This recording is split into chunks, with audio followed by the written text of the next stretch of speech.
I would just love to hear a little bit more about some of the sequences that you guys are on, like how many steps you have, if it's like email, call, just a little bit more, and like how Humantic AI plays into that. Oh yeah. Oh my goodness. You go for it right Yeah. away. What kind of sequences, how we do these things, and how we. Yes. The Humantic one was these D-style. D-style sequences where we'll put the customers, as I mentioned, into these different buckets, and then they get different sequences based on Where they which fall. personality are and where they are in the top, middle, and bottom of the funnel, and which programs they're looking at. So whether they're in leadership, in sales, or in customer success.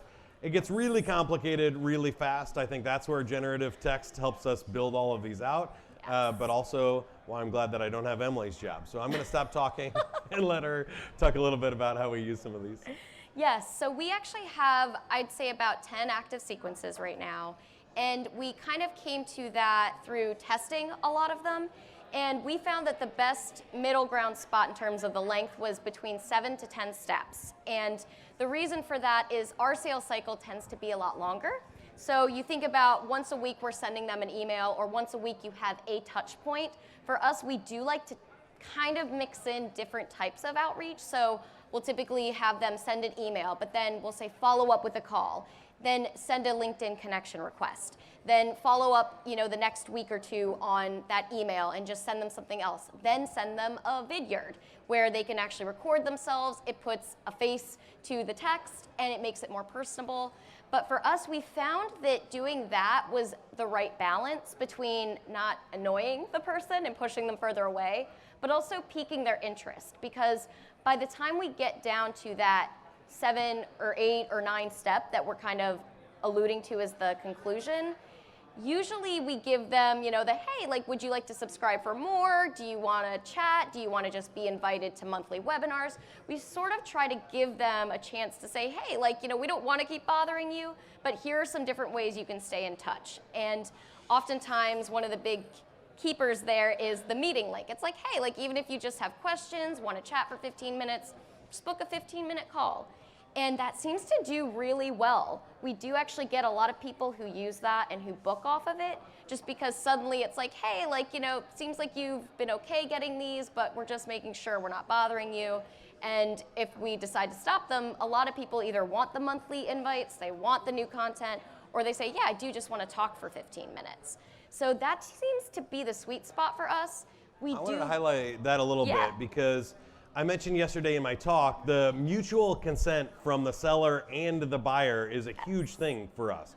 We don't want to sell to anybody that doesn't want to be sold to. Right. And it's also rude to not sell to somebody that does want to be sold to. So they always opt in to all of these sequences. They can also opt out at any time. That's completely okay. We want to be talking to the right person at the right time.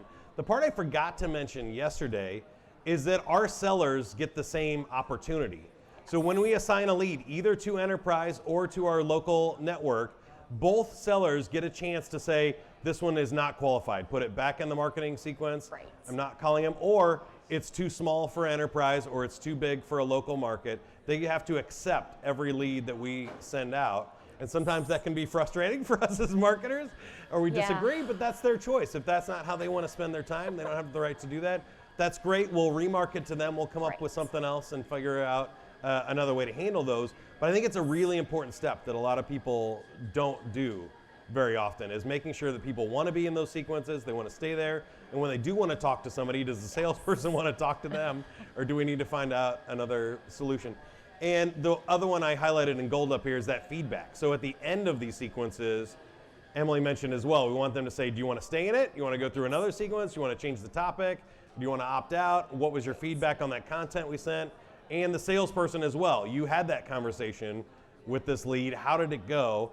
Are we putting them back in the funnel? Are we putting them in a smaller pond? Or is this one, going through the sales process after that? I thought those are really cool parts of the entire plan, is the before and after.